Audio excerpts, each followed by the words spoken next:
প্রতিবন্ধী মহিলার এত তাড়াতাড়ি ভুলে যাচ্ছেন কি করে? যারা বেনামে ছদ্মনামে ছাত্র সমাজের ডাক দিয়ে নবান্ন অভিযানের ডাক দিয়ে মুখ্যমন্ত্রীর পদত্যাগ চাইছেন, আমরা বলছি কি দোষীর বিচার চাই, আমরা বলছি কি দোষীর ফাঁসি চাই। আর অপরদিকে রাজনৈতিক দল তারা বলছে মুখ্যমন্ত্রীর পদত্যাগ চাই, নবান্ন চলো ছাত্র সমাজের নাম করে।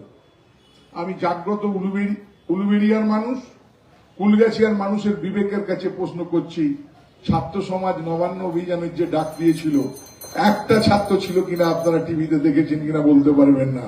উল্টে ছাত্রের পিতা ছিল, পিতামহ ছিল, দাদু ছিল, ঠাকুরদারা ছিল, আর কিছু সংগঠিত সমাজ বিরোধী গেছিল। কারণ যাওয়ার আগে তারা বলেছিল এই আন্দোলন সাকসেসফুল হবে না যদি না বডি পড়ে, বডি পড়ার জন্য নিয়ে গেছিল। হয়তো এমনও তারা চেষ্টা করেছিল যে পুলিশকে উত্তপ্ত করে, পুলিশকে মারো, পুলিশকে ধরো, ডেড বডি পড়লে আন্দোলন করা যাবে। আমি একজন নাগরিক হিসেবে মাননীয় মুখ্যমন্ত্রীর কাছে কৃতজ্ঞতা জানাবো, তিনি পুলিশ মন্ত্রী এবং মুখ্যমন্ত্রী। বাংলার পুলিশ রক্তাক্ত হয়েছে, পুলিশ মার খেয়েছে, পুলিশ কিন্তু ওই প্ররোচনায় পা দেয়নি।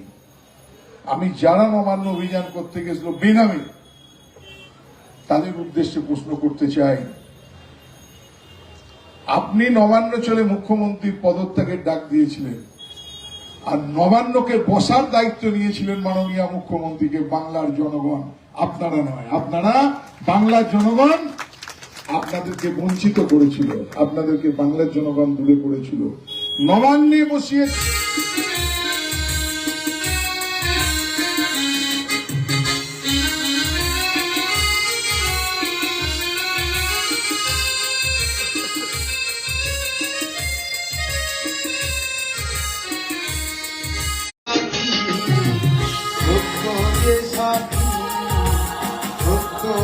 সাথী খোঁজের আর নেই ঘর, পাহাড় ভিতরে বসে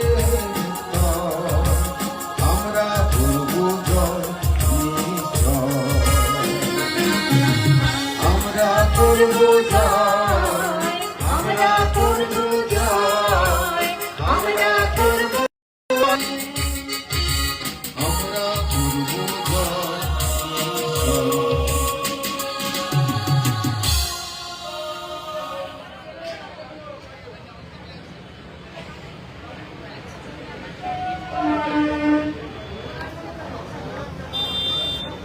মুখ্যমন্ত্রী প্রধানমন্ত্রীকে দুবার চিঠি দেওয়ার পরও নীরব। সিবিআই